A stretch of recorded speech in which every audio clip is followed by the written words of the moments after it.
अस्सलामुअलैकुम मेरे प्यारे प्यारे व्यूवर्स को मेरा प्यारा बड़ा सलाम। मैं हूँ हफ्सा फ़रीद और आप देख रहे हैं मेरा YouTube channel Hafsa Farid cooking. आज की जो रेसिपी बहुत ही मज़ेदार बनाने जा रहे हैं।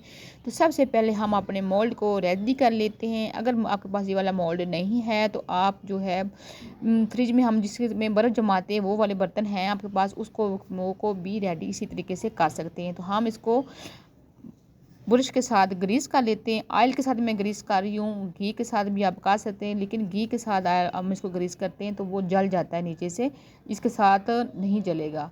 ये भी आपको एक बात बताते चलूँ। तो यहाँ इसको अच्छी तरह से मैंने ग्रीस कर लिया ऑयल के साथ और इसके ऊपर हम लगा देते हैं बटर पेपर। अगर आपके पास पैन पर बटर पेपर नहीं है तो आप इसके नीचे कॉर्नफ्लोर भी जो है वो भी जो है ना नीचे डस्ट कर सकते हैं। तो हम इसकी कॉर्नर को भी अच्छी तरह से ग्रीस करेंगे बिल्कुल परफेक्ट तरीके से। हम पहले हमारा मोल्ड जो है ये रेडी होना चाहिए। जब भी आप केक बनाएं तो मोल्ड को पहले रेडी कर लें। जहाँ पर हमारा जो है मोल्ड वो रेडी हो चुका है तो बिस्मिल्लाहिर्रहमानिर्रहीम यहाँ पर हम एक बोल लेंगे और इसके अंदर डालेंगे एक अंडा। कि मैं डायरेक्ट भी अंडा इसके अंदर तोड़ सकती थी, लेकिन मैंने अलग से किया है कि अंडा ख़राब भी निकल सकता है। तो यहाँ पर मैंने एक अंडा लिया है और इसके अंदर जो दूसरी चीज़ ऐड करने जा रही है मेरे पास है यहाँ शुगर पाउडर। ये मैंने घर में बना लिया है, मैंने मार्केट से नहीं लिया। हाफ़ कप शुगर पाउडर लिया है मैंने। अगर आप चीनी का इस्तेमाल, मीठे का इस्तेमाल कम करते हैं तो आप इससे कम भी कर सकते हैं, इससे बढ़ा भी सकते हैं, लेकिन मैं जो चीज़ बता रही हूँ बिल्कुल परफेक्ट तरीके से बता रही हूँ। हैंड मिक्सचर के साथ अब अच्छी तरह से हम इसको मिक्स कर लेंगे। अगर आपके पास बीटर मशीन है तो वो भी अच्छी चल जाएगी, लेकिन हर घर में बीटर मशीन नहीं होती है। तो मैं हैंड मिक्सचर के साथ इसको अच्छी तरह से मिक्स कर लेते हैं। तो ये देखिए इस तरह है। आगे इसके जो अंदर चीज़ें ऐड करने जा रही वो है मेरे पास हाफ़ कप ऑयल। मैं घी का इस्तेमाल नहीं कर रही, ऑयल का इस्तेमाल कर रही हूँ। तो यहाँ पर इसको भी हम मिक्स कर लेते हैं। हमें इसकी जो मिक्स करने के बाद हमें पता चल जाएगा कि ये कितना पतला है या कितना ही गाढ़ा है। तो हमें थोड़ा सा पतला चाहिए, तो ये मुझे लग रहा है कि ये थोड़ा सा गाढ़ा है, पतला नहीं है। तो इसको पतला करने के लिए आगे भी एक चीज़ हम ऐड करने जा रहे हैं।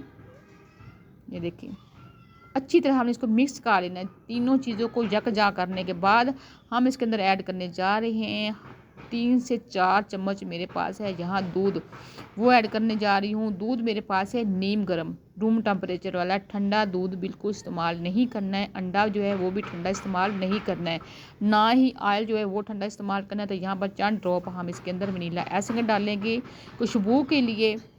बिल्कुल बेकरी स्टाइल केक बनेगा। वनीला एसेंस डालना ज़रूरी है क्योंकि जो अंडे की स्मेल है उसको ख़त्म करेगा। तो इसको भी हम अच्छी तरह से मिक्स कर लेते हैं। इन सारी चीज़ों को आपने एक ही राउंड में मिक्स करना है, डबल राउंड नहीं करना है, क्योंकि इसके अंदर एयर आएगी तो हमारे जो केक लिए वो बहुत बेस्ट रहेगी, फूलेगा। तो यहाँ पर मैंने एक स्टीनर लिया है, इसके ऊपर मैं 1 कप जो है मैदे का वो रखती हूँ। हम पहले भी साफ़ किया, लेकिन बाद में हमें ये वाला प्रोसीजर करना है। तो मैंने 1.5 जो चम्मच है मैंने इसके अंदर बेकिंग पाउडर डाला है और 1 चुटकी मैंने इसके अंदर बेकिंग सोडा डाला है। बेकिंग सोडा भी शेल लाइफ को बढ़ाने के लिए मैंने डाला है और बेकिंग पाउडर जो है वो मैंने इसको फूलने के लिए डाला है। तो अब इन सारी चीज़ों को हम यहाँ पर अच्छी तरह मिक्स कर लेते हैं। अगर आपको यहाँ पर लगे कि ये ठीक है या ये बहुत सख्त है तो थोड़ा इसके अंदर अब हम और दूध जो है वो डालेंगे और इसको फिर मिक्स कर लेंगे। तो यहाँ पर मैंने दूध डालकर थोड़ा सा इसको ये देखें कंसिस्टेंसी दिखाती हूँ कि हमें किस तरह से चाहिए। तो यहाँ पर दूध डाला है और हमारी जो हमें चाहिए डो वो रेडी हो चुकी है। तो अब हम ये देखें इस तरह से हमें वाली ये डो चाहिए। तो हम अब लेंगे मोल्ड को और इसको सारे बटर है उसके अंदर डाल देंगे अपनी डो। और पतीले को मैंने पहले ही प्री हीट करके रख छोड़ा है। ये काम करने से स्टार्ट या अपने पतीले को प्री हीट कर देना है। तो यहाँ पर अब हम इसको पतीले में डालेंगे। अगला प्रोसीजर हमारा बहुत जल्द रेडी हो जाएगा। तो अब हम इसको ढाँप के रख देते हैं। पूरे 45 मिनट तक मैंने इसको ढाँप के रखा है। तो यहाँ देखिए बिस्मिल्लाहिर्रहमानिर्रहीम माशाअल्लाह खुशबू भी बहुत प्यारी आ रही है और कलर भी बहुत ही परफेक्ट आ गया है। तो अब हम इसको छुरी की मदद से या किसी और चीज़ के साथ भी आप इसको चेक कर सकते हैं। तो यहाँ पर मैंने स्टिक चेक किया है तो ये अंदर से बिल्कुल परफेक्ट तरीके से हुआ है।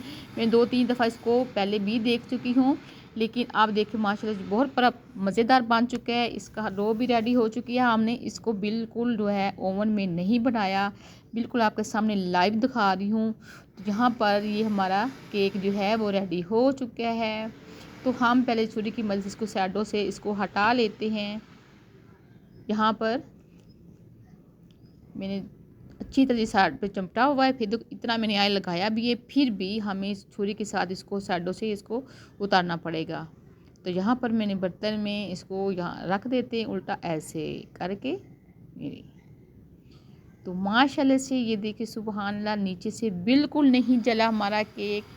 टी केक हो गया इसको बोलते हैं, और फ्रूट केक भी बोलते हैं। आप इसको क्या बोलते हैं, आप प्यारा सा एक कमेंट दें और मुझे उसमें ज़रूर बताइएगा कि आज का केक कैसा बना है।